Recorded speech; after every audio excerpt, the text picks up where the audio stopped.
Syederalun, unit kegiatan mahasiswa Turtle Diving Club Universitas Maliku Saleh atau UKMTDC Unimal mengadakan sertifikasi selam A1 selama 3 hari, mulai 23 hingga 25 Agustus di Pulau Weh, Kota Sabang. Kegiatan tersebut diikuti 9 mahasiswa dalam rangka persiapan mengikuti perlombaan lokal dan nasional.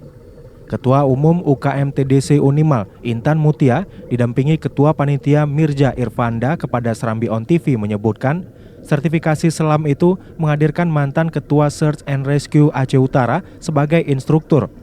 Intan Mutia berharap sertifikasi ini perlu dilakukan agar mahasiswa yang bergabung di UKMTDC diakui bahwa mampu melakukan penyelaman, yang nantinya akan meningkatkan integritas Unimal dalam hal penelitian ilmiah di dasar laut.